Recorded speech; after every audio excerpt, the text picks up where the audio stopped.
Got a minute? Let's make this. One pot of wonderful. This chicken Alfredo is perfect for pasta lovers, and it's ready to serve up in about 20 minutes. So here's what you'll need.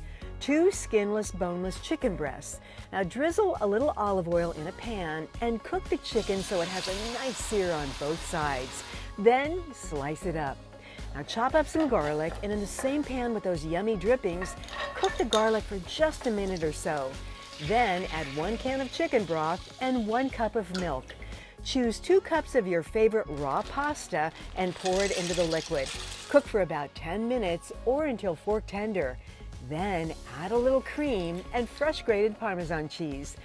Give it a nice stir and then add the chicken and gently toss. Finish it off with some fresh chopped parsley and you're done.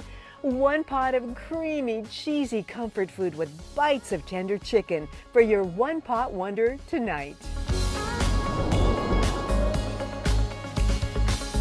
We'll see you next time on the 1 Minute Kitchen. 1 Minute Kitchen proudly presented by these sponsors.